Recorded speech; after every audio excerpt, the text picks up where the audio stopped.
If you've ever tried to build a list of potential clients by hand, you know exactly how painful it is. You open 10 browser tabs, search the same category over and over in different neighborhoods, and manually type out names, numbers, and websites into a spreadsheet. By the time you've got 50 half-decent leads, you've burned half your afternoon, and you still have to go find their emails separately. That's the exact problem Lead Hunter is built to solve. It's a desktop application for Mac and Windows that finds business leads for you, organizes them, helps you track your outreach, and lets you message prospects directly, all without a monthly subscription eating into your margins. In this video, I'm walking you through the entire app from top to bottom.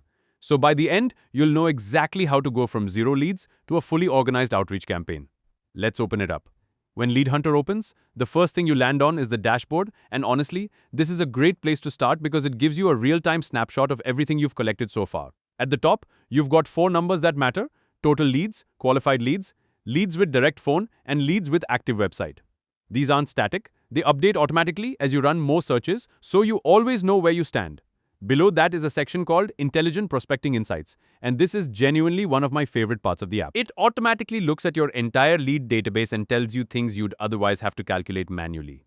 Like how many businesses in your list don't have a website yet, what percentage of your leads have a direct phone number for cold calling, and how many leads are actually qualified and ready to be worked. If you're pitching web design or digital marketing services, that missing website stat alone is worth the price of the app, because it hands you your best fit prospects without any extra filtering on your end.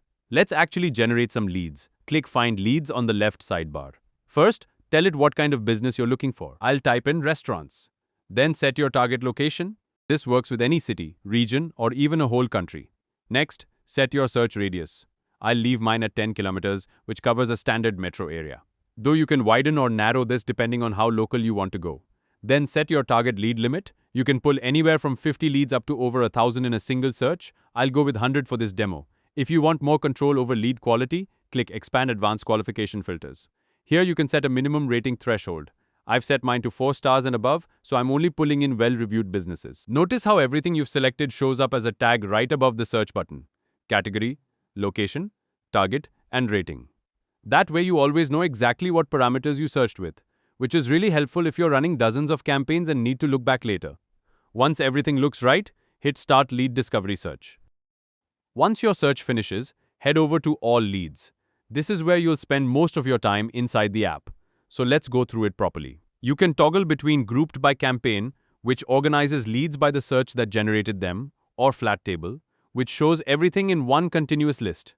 There's also a search bar and filters for campaign, city, and status, plus an Apply Filters button to narrow things down quickly. In the table itself, every lead shows you the business name, category, a score out of 100 rating, a properly formatted phone number with the country code already included, website or a clear no website tag if there isn't one, exact location, and current status.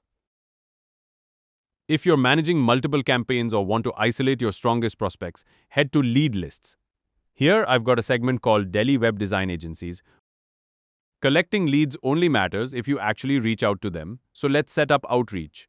Click WhatsApp Setup in the sidebar. At the top you'll see clickable lead variables: business name, category, city, rating, website, and phone. Just click any of these to insert them directly into your message. On the right, the live WhatsApp chat preview shows you exactly how your message will look once it's personalized for a real business. Here, it's rendering the message for Al Laziz Restaurant. If you'd rather not write your own message from scratch, scroll down to Pre-built Outreach Presets, Cold Intro, Website and Digital Growth Pitch, Partnership B2B Proposal, and Quick Business Inquiry. Pick one, tweak it if you like, and hit Save Template. Now go back to any lead in your list and click the WhatsApp icon. Lead Hunter automatically opens WhatsApp with your message already filled in with that specific lead's details. No copying, no manual editing required. Once your leads are organized and your outreach is planned, head to Export. Choose your format, CSV, Excel, or JSON. Then select a CRM field mapping preset. The standard lead CSV covers name, category, phone, email, website, address, rating, and score, already properly mapped and ready to drop into whatever system you use. Hit Export File, and it'll confirm exactly how many leads are being exported. Or if you just need the data quickly, use Copy to Clipboard instead. 2 more quick things before we wrap up. Under History, you get a complete log of every search you've ever run: business type, location, date, leads discovered, and duplicates filtered out. If you want to repeat a past search, just hit Run again. And under License, You can manage your license key, check your plan status, device seats, and expiration date all directly inside the app. And that's the complete lead hunter workflow. Finding verified leads, tracking them through a real sales pipeline, reaching out personally on WhatsApp, and exporting everything cleanly into your CRM. If you're running an agency, doing freelance sales, or just tired of manually hunting for prospects, this app handles the entire process in one place. The link is in the description below. If this video helped you, drop a like and subscribe for more tutorials. See you in the next one.